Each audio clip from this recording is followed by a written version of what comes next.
नमस्कार दोस्तों, मैं महावीर आपका स्वागत करता हूं टुडे टॉक के इस वीडियो सेशन में। आज मेरे साथ में राजस्थान से एक ऐसी सफलता जुड़ी हुई है, आपके सामने है, जिनका आरएस 2018 में सिलेक्शन हो चुका है। ये शिक्षा जगत से पहले से जुड़े हुए हैं, नामी चेहरा है, अनअकैडमी पर ये टॉप एजुकेटर है और इनका जो सिलेक्शन हुआ है ये हम सब के लिए बड़ी खुशी की बात है। सुजानगढ़ शहर से ये बिलोंग करते हैं, जो कि चूरू डिस्ट्रिक्ट में है, और मुझे सौभाग्य प्राप्त हुआ है इनके साथ में जुड़ने का, इनके साथ में बैठकर सीधी वार्तालाप करने का। तो इनसे समझेंगे कि आरएस किस तरह से इनकी जर्नी रही और एजुकेशनल क्वालिफिकेशन, इन सभी चीजों के बारे में हम इन्हीं से जानने वाले। तो मैं कोशिश करूंगा कम से कम बोलूं, क्योंकि ये शिकायत भी रहती है। तो स्वागत है आपका। आरएस सिलेक्टेड 129 रैंक पर सिलेक्शन हुआ है और मुझे बड़ी खुशी हुई है कि मुझे एक मौका मिला है। और ये दोस्तों 2016 में भी इन्होंने एग्जाम फाइट किया था और इसके बाद में क्या हुआ इनसे समझेंगे ये सारी बातें। तो सर स्वागत है आपका। धन्यवाद सर, और आपका भी स्वागत है। और सबसे अच्छी बात तो ये है कि मैं जिस क्षेत्र का रहने वाला हूँ और वहाँ के ही आप एक यंग यूट्यूबर जो है वो आए हैं, तो इसलिए आपका स्वागत है।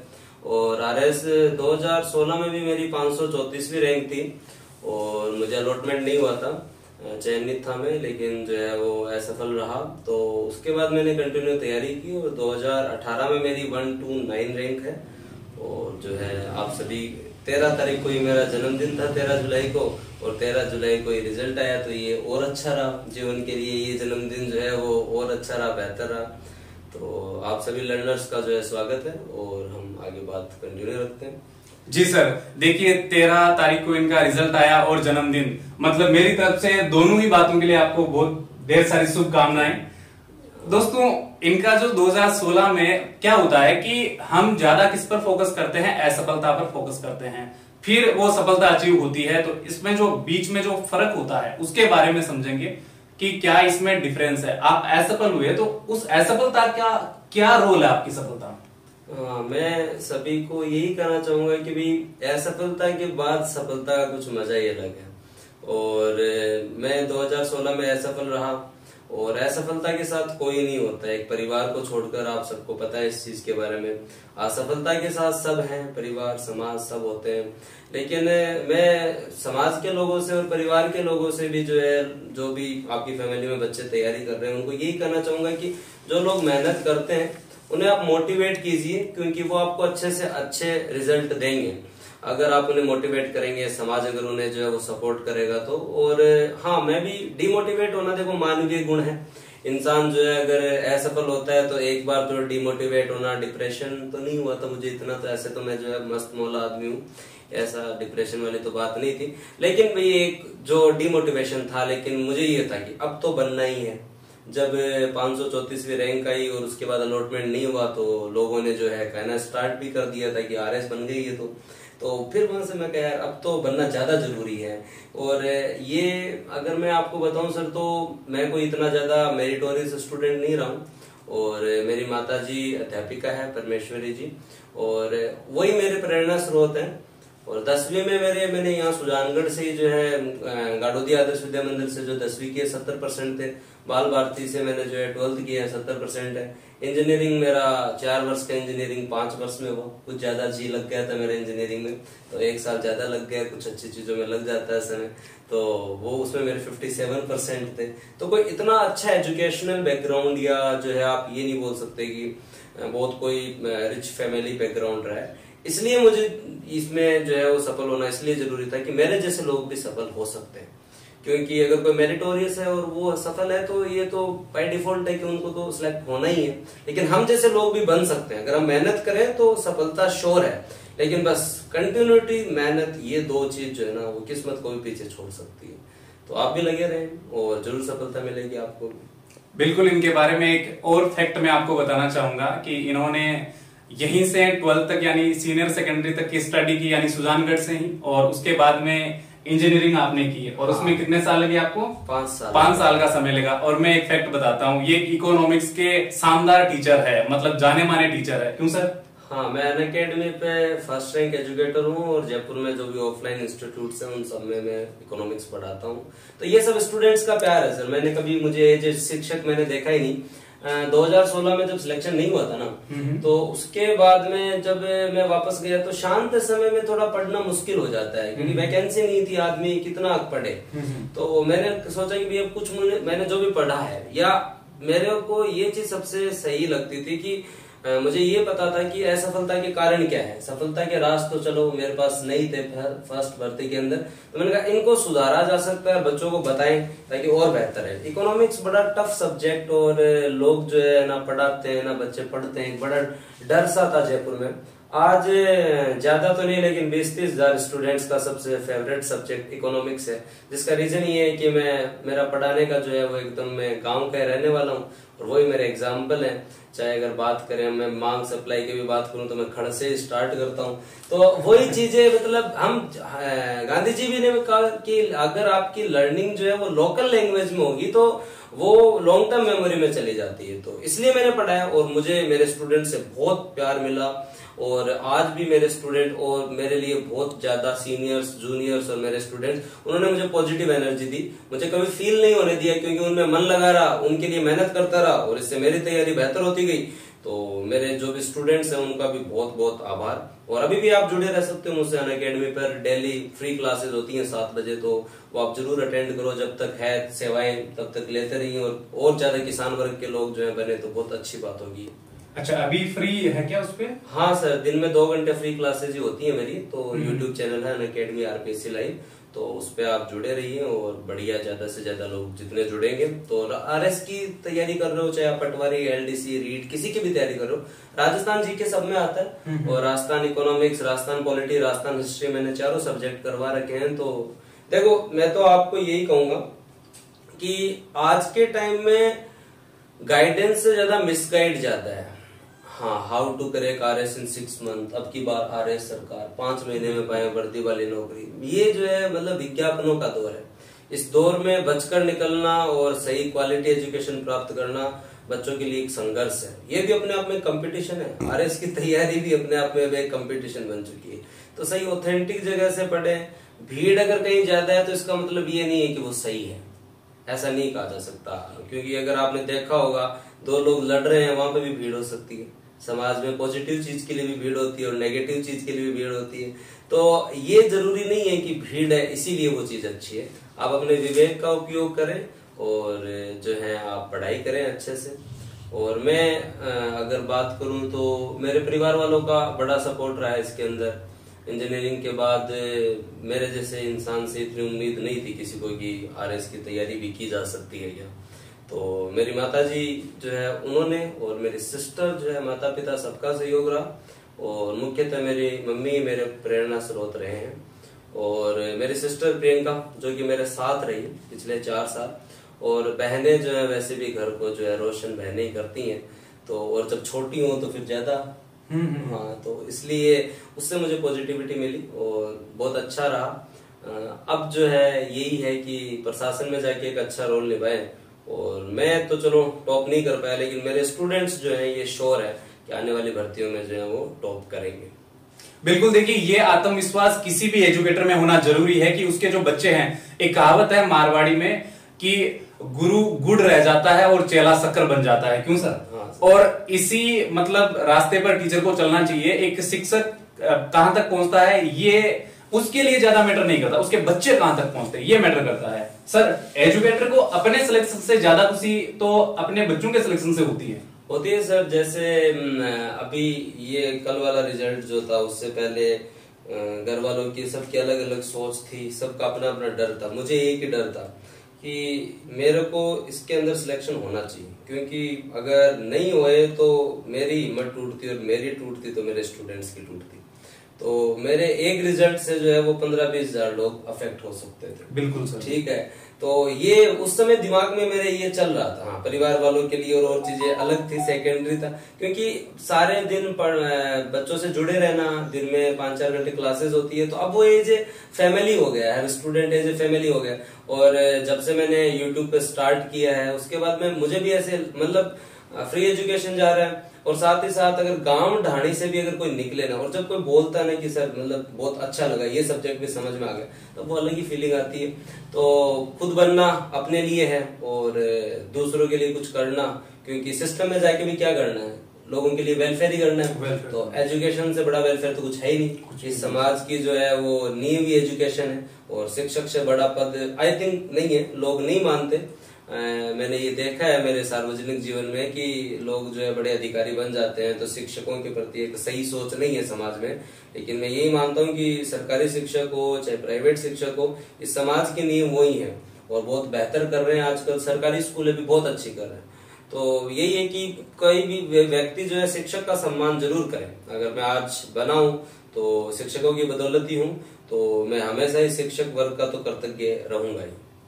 बिल्कुल, ये जरूरी भी है। और ये होता है कि शिक्षक बस सिलेक्शन तक साथ मतलब निभाते हैं, उसके बाद में भूल भी जाते हैं, लोग अफसर बन जाते हैं या बड़ी पोस्ट पे चले जाते हैं, तो फिर उनका उतना फिर रवैया चेंज हो जाता है। पता नहीं ये क्यों होता है शिक्षकों के साथ में, लेकिन ये वास्तविकता है और इसमें सुधार की भी आवश्यकता है मेरे हिसाब से। और यही बात आरएस सिलेक्टेड आपको एक सक्सेस बता रही है, ठीक है, तो इसको भी समझना जरूरी है। सर एक बात बताइए आप मुझे कि आप इंजीनियरिंग की पढ़ाई कर रहे थे, तो आपने एकदम से अपना टारगेट चेंज किया या पहले कोई दूसरा आपका लक्ष्य था?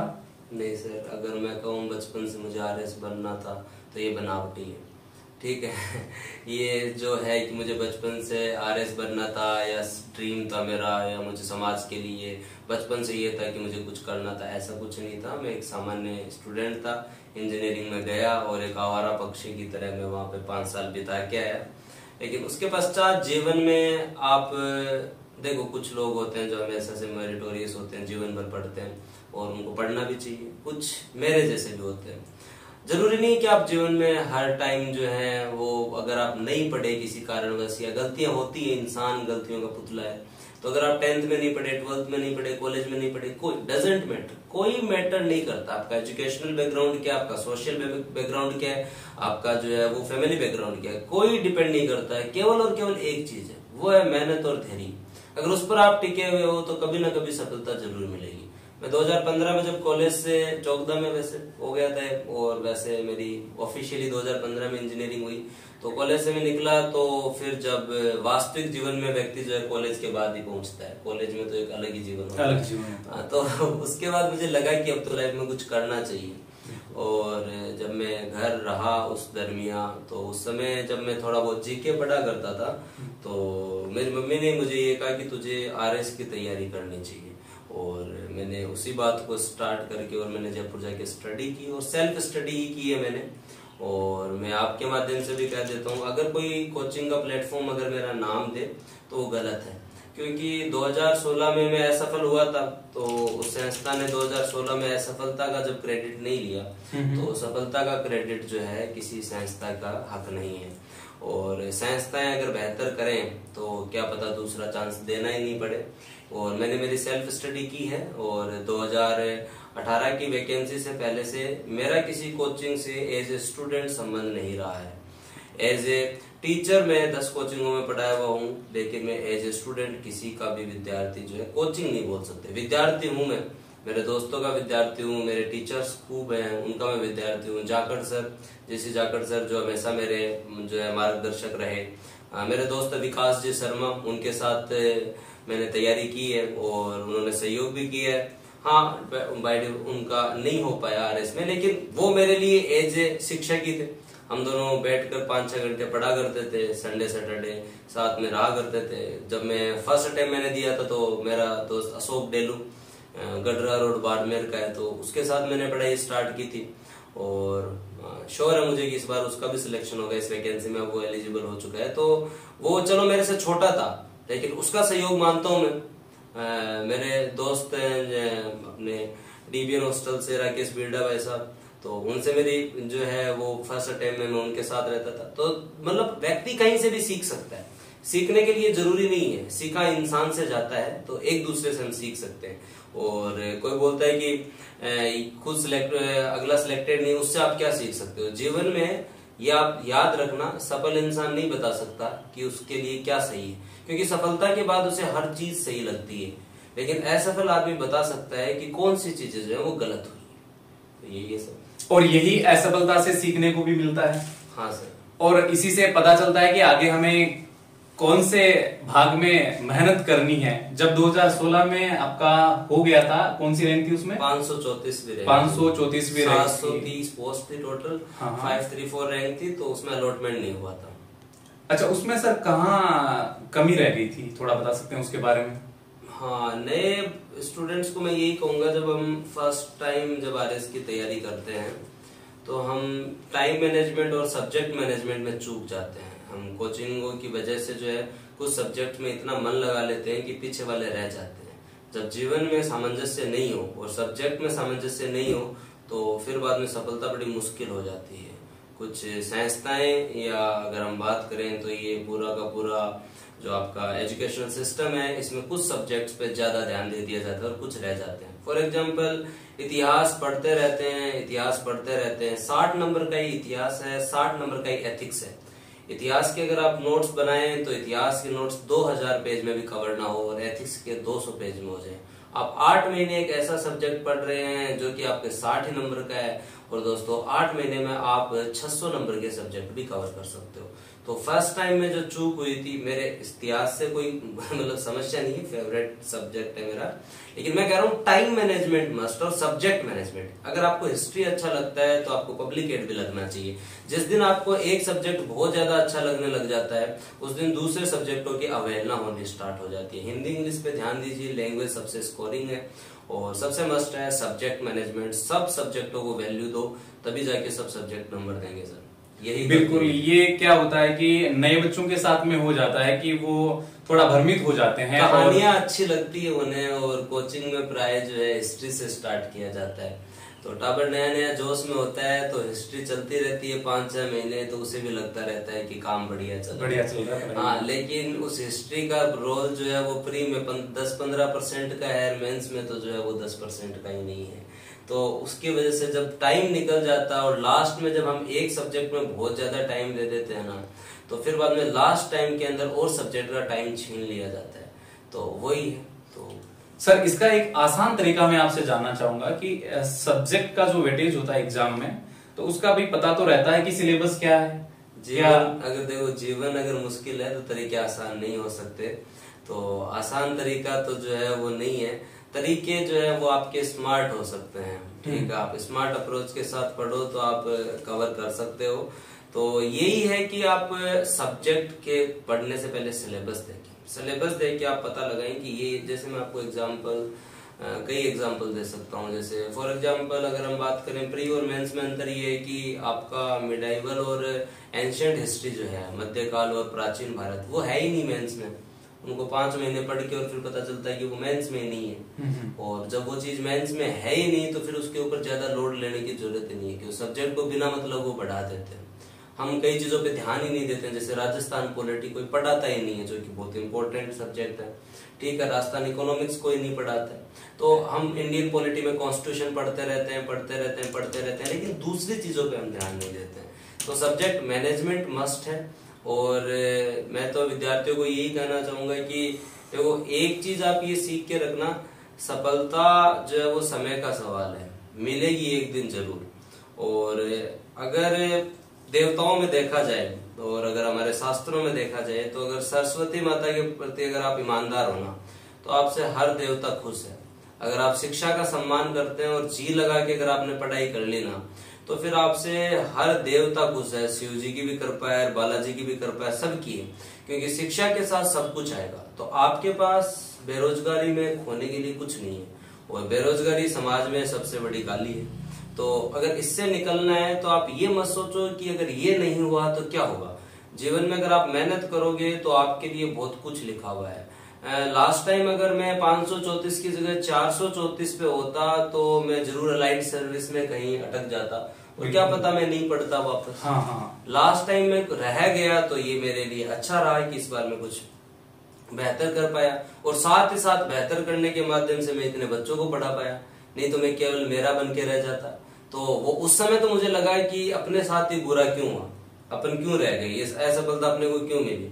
लेकिन क्या पता नियति ने मेरे लिए कुछ और सोचा था कि मैं और ज्यादा बच्चों को पढ़ा सकूं और अगली बार मेरा और अच्छी सर्विस में सिलेक्शन हो सके।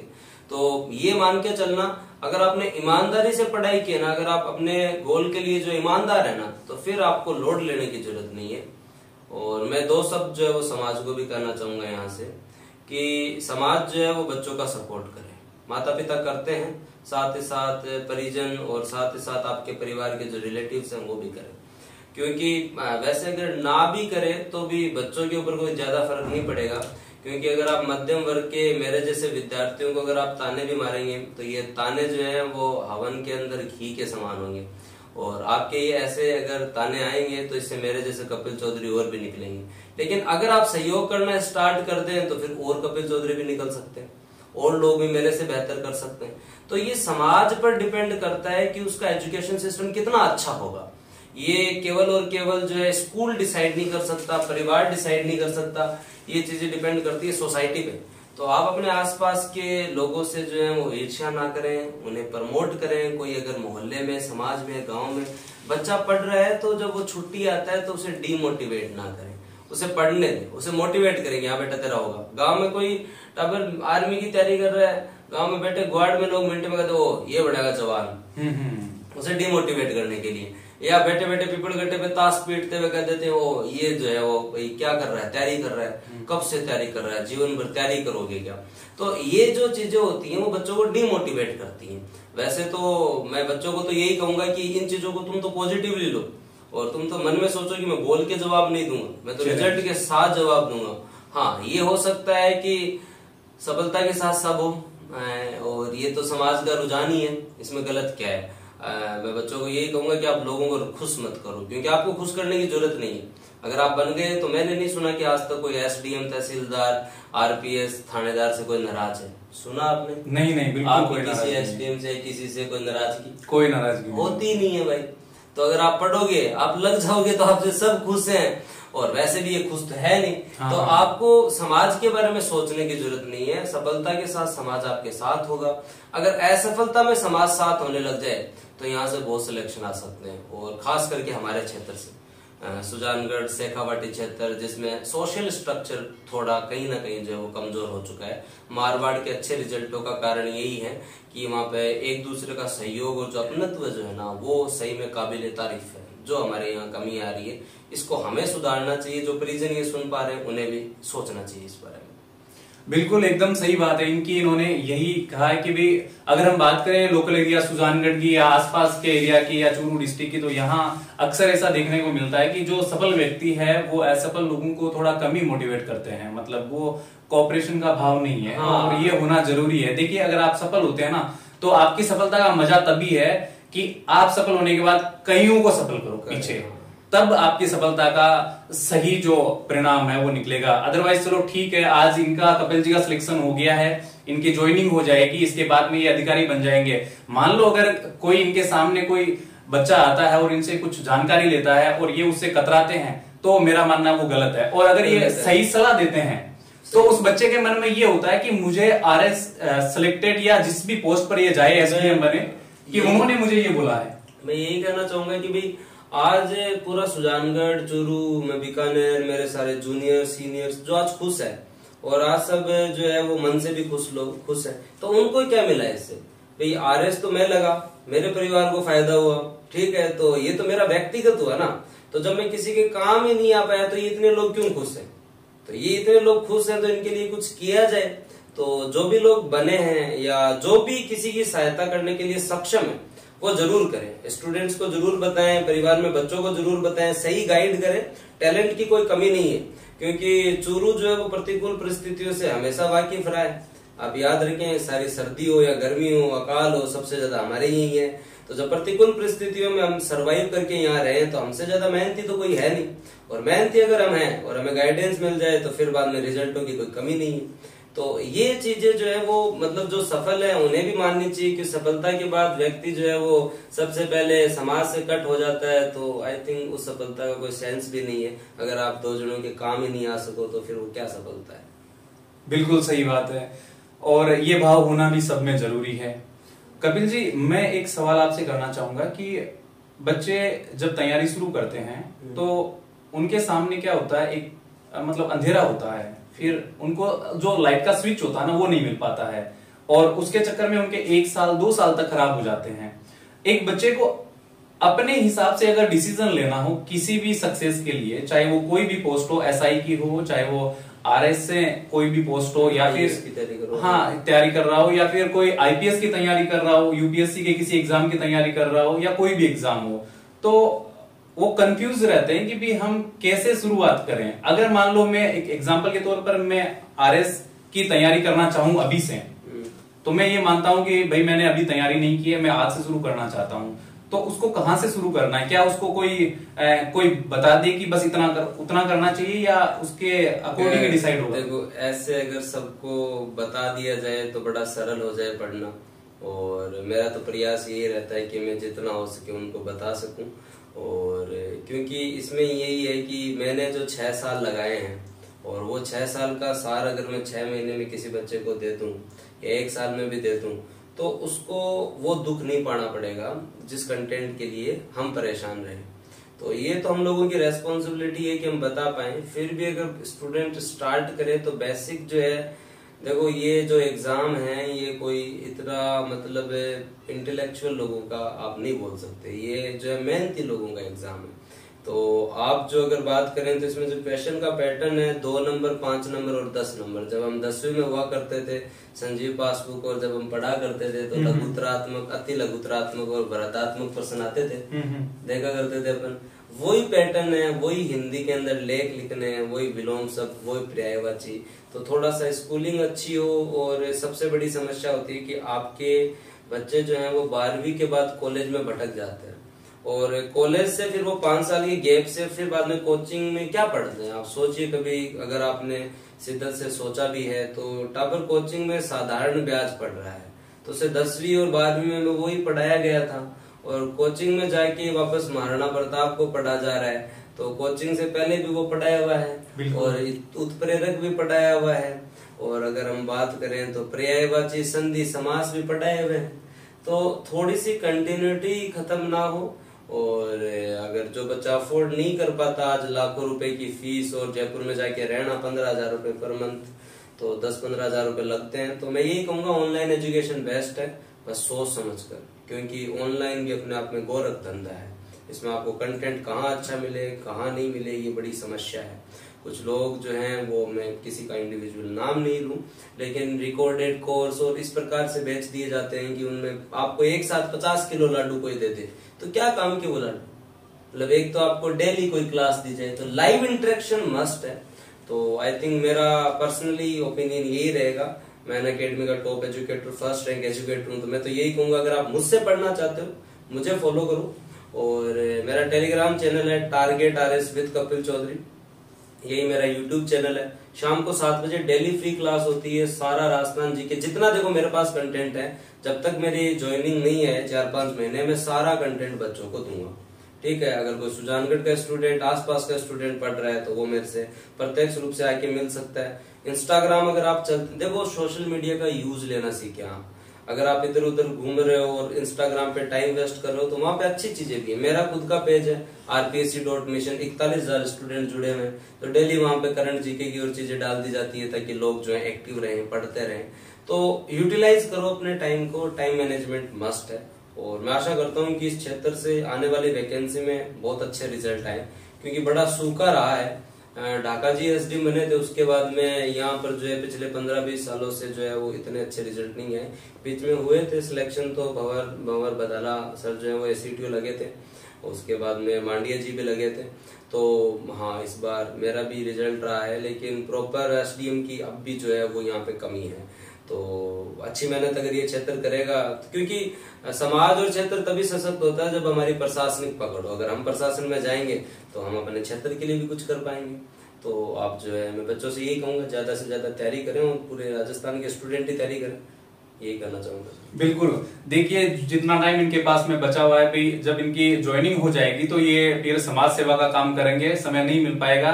हो सकता है थोड़ा बहुत समय मिलेगा तो आपको ये गाइडेंस देते रहेंगे, लेकिन अभी इनके पास में ये बता रहे हैं कि 4-6 महीने जो भी बाकी है मैं जी जान से आपको पढ़ाऊंगा और जो भी ज्ञान है, जो भी इन्होंने इनकी जर्नी है वो आपके साथ में शेयर करेंगे। देखिए कि सिलेक्टेड जो लोग होते हैं उनसे हम सीखते हैं और उनसे जब सीखते हैं तो हमें भी बहुत सारी चीजें समझ आती है। देखिए आरएस सेलेक्ट हो चुके हैं, फिर भी इनकी भावना कितनी अच्छी है कि 4-5 महीने जब तक ज्वाइनिंग होती है तब तक मैं मेरी सेवाएं आपको देता रहूंगा और जो इनके सोशल प्लेटफॉर्म है वो भी आप लोगों के लिए ओपन है। एक्चुअल में होता क्या है कि जब बड़ी पोस्ट पर सिलेक्शन हो जाता है तो लोग थोड़ा प्राइवेट हो जाते हैं, प्राइवेसी को बढ़ा लेते हैं कि भाई कौन फोन करेगा, किससे डिस्कशन करें, किसको क्या क्या बताएं, तो वो लिमिट हो जाती है उनकी। लेकिन इनका ये कहना है कि मेरी जो लिमिट है मैं बढ़ा रहा हूं, मतलब जो टाइम मेरे पास में है मैं उसको यूटिलाइज करूंगा आप लोगों के लिए। देखिए आगे इनका पूरा जीवन भी सोशल सर्विस के लिए तो है ही है, लेकिन फिलहाल ये कह रहे हैं कि जो एस्पिरेंट्स है मैं उनके लिए करना चाहता हूं, कर भी रहा हूं और आगे भी मैं चाहता हूं कि जितना टाइम बचा है उसमें मैं करूं। तो आप जरूर जो इनके सोशल लिंक है मैं आपके साथ में शेयर कर दूंगा, तो उससे आप जुड़िएगा और रेगुलर आपको ये गाइड करते रहेंगे। और चैनल के थ्रू भी वापस जब भी इनको लगेगा, और ये बहुत अच्छा काम कर रहे हैं हमारे सुजानगढ़ से, तो इनको जब भी लगेगा इस चैनल को आप लाइक शेयर करो और इसके ऊपर अच्छे और भी जो टॉपर्स होंगे उनके भी हम इंटरव्यू करवाएंगे। और मैं भी अगर आपको कभी लगा कोई भी एग्जाम हुआ बच्चों का तो मैं जरूर यहाँ लाइव आके आपको बताऊंगा, तो आप निश्चिंत रहें। और आज के टाइम में सोशल मीडिया का अगर सही यूटिलाइज लिया जाए और यूट्यूबर्स जो है वो फोर्थ पिलर मीडिया के रूप में काम कर रहे हैं तो मोरली बहुत अच्छा काम कर रहे हैं भाई साहब, तो इनका भी मैं धन्यवाद दूंगा, जो कि अच्छी बात है। जी बड़प्पन है भाई साहब ये तो आपका कि आप साथ में इतना सम्मान दे रहे हैं। देखिए कोशिश यही रहती है एक शिक्षक की कि वो ज्यादा से ज्यादा जो ज्ञान है वो बढ़ाए, खुद का भी और दूसरों का। जैसे मैं आपके साथ में बैठा हूं, इससे मेरा ज्ञान तो इम्प्रूव हुआ ही हुआ है, साथ में जो मेरे दर्शक है उनको बहुत ज्यादा इससे बेनिफिट होगा। और इस बात की मुझे सबसे ज्यादा खुशी होती है अगर 10 लोग भी मुझे कमेंट करते हैं ना कि सर बहुत अच्छा लगा, तो मुझे अपने आप में मतलब बहुत ज्यादा रिलैक्स फील होता है। बहुत सारे लोग क्या है कि आजकल डिमोटिवेट भी करते हैं कि ये क्या चल रहा है, ये क्या कर रहे हो, मतलब ये कुछ बन जाएगा, ये कुछ कर लेगा। लेकिन मैं अपने टारगेट पे फोकस करता हूं, मुझे क्या करना है मैं बस उसी पे ध्यान देता हूं। मैं इनको कहता रहता हूं, जो भी मेरे ऑडियंस व्यूअर्स है, जो भी लोग मेरे दर्शक है, मैं इनसे कहता रहता हूं कि मेरे से जितना बन पाएगा मैं आपके लिए करता रहूंगा। नहीं ये सही है और बहुत अच्छा है, आप प्रयास कर रहे हो और आप जो है वो निरंतर करते रहें, हम भी आपको शुभकामनाएं देते हैं। और जो भी व्यूअर्स जो है मैं आपको बता देता हूँ, वापस रिपीट कर देता हूँ, इंस्टाग्राम पेज है मेरा rpsc.mission, 41,000 फॉलोवर है उस पर लगभग। और अनअकैडमी पे कपिल चौधरी नाम से सर्च कर लेना, फर्स्ट रैंक एजुकेटर हूँ। वहाँ पे मेरी फ्री क्लासेस होती है, ऐप डाउनलोड कर लेना, दिन में 1 घंटे फ्री पढ़ाता हूँ, बढ़िया तरीके से पढ़ाई करो और एडमिशन जब चाहे तब आराम से, लेकिन पहले तो फ्री में पढ़ो, मतलब दिन हर महीने 60 घंटे तो आप मुझसे फ्री में पढ़ सकते हो। यूट्यूब पे शाम को 7 बजे आप क्लास ले सकते हो। तो जो भी और किसी को कोई समस्या हो तो मेरे से बात कर सकता है, मिल सकता है, आराम से पढ़ाई करो और अच्छा रिजल्ट दो। और सबका आभार, धन्यवाद, जय हिंद, राम राम। राम राम सर।